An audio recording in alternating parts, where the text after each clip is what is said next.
Нов ценовен скок на храната, откако владата вчера одлучи да не ги продолжи превентивните мерки. Денеска граѓаните ги пречекаа нови, повисоки цени на храната во маркетите. Поскапувањата кај лебот е во просек од 5 до 7 денари. Цената на маслото надминува 160 денари. Поскапување има и кај брашното, шеќерот, млекото, месото и оризот.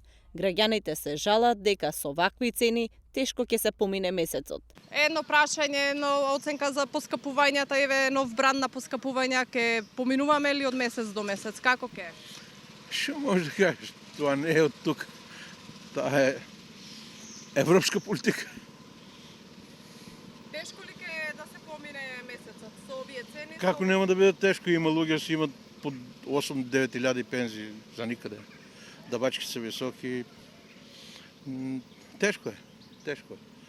Накратко, у кратки црти, тешко е. Нема зборови. Се гледа самото. Што да кажеме, значи, е на видело. И друго да, веќе да не е на видело, да прогнозираме нешта. Сега овде се гледа секој ден и од секој ден и ден се поскапување. Завчера владата одлучи да го врати данокот на додадена вредност за основните производи на 5%, но и повисоките маржи за трговците. ДДВ-то за горивата повторно е 18%, а нема повеќе ниту пониска акциза.